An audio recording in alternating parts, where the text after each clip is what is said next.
Hello, my name is Leah Rode, and in this video I'm going to talk about the analysis of a burning candle. What is the significance of a burning candle?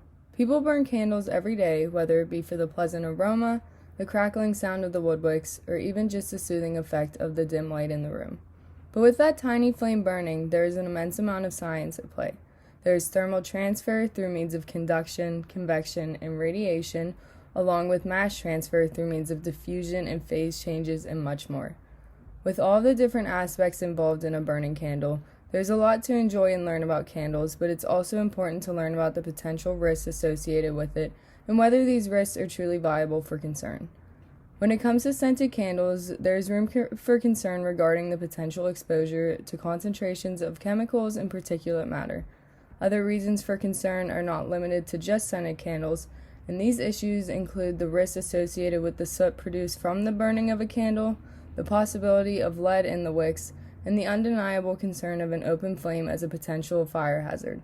In order to determine whether these issues relating to candles are hazardous to our health, this video is going to discuss the true science behind a candle burning along with the presentation of a COMSOL simulation. A candle is defined as a cylinder or block of wax with a central wick that produces light as it burns. Candles come in many different waxes, wicks, sizes, and scents. With these variations comes differences in burn time, aroma, sounds, pollutants, lighting, and overall look of the candles. The most commonly used wax in candles is paraffin wax, and since most candle scents and dyes are formulated specifically for paraffin wax, fragrances and color tend to be more potent than in other candles. Other types of different waxes used in candles are soy wax, palm wax, beeswax, and bayberry wax. Different kinds of wicks include cotton and paper cord wicks, metal cord wicks, and wood wicks. When burning, a candle undergoes thermal transfer by means of conduction, convection, and radiation. Once lit, thermal transfer through conduction carries the heat downwards from the top of the wick in order to melt more wax that is located at the top of the candle into the solid base of the candle. Convection draws the hot wax vapors out from the wick and transfers the oxygen from the surrounding air into the base of the flame. And finally, radiation allows the flame to give off invisible beams of heat in all directions. From there, the candle continues to burn, with each heat transfer continuously occurring until all of the wax is completely converted to heat, light, and chemical waste products. Another transport phenomenon involved in the burning of a candle is mass transfer through diffusion as well as phase changes.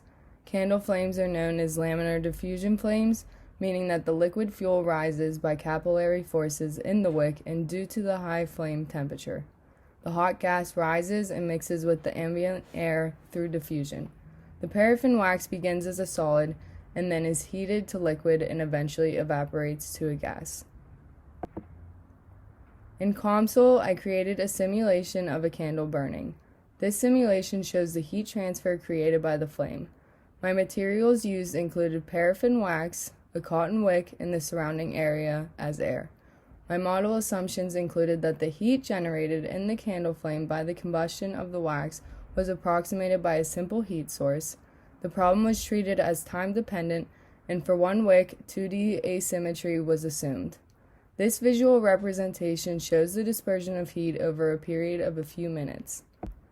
Now that we understand how a candle works, let's try to understand whether the concerns of health hazards from burning a candle are truly viable. Although the fragrances of candles may cause chemicals and particulate matter to be airborne indoors, under normal conditions of use, a candle does not pose known health risks to the consumer based on the study of indoor or ambient air quality guidelines and the established toxicity thresholds. The danger of lead in wicks is uncommon, but in order to completely avoid it, you may just want to stick to candles with cotton or wooden wicks. Nonetheless, metal cord wicks are most oftentimes made of zinc. When taking a look at the fire hazard candles can be seen as, the main takeaway from this is to never leave a candle unattended, maintain your wicks, keep the candle away from anything that may catch fire, and just overall be careful. Thank you for watching.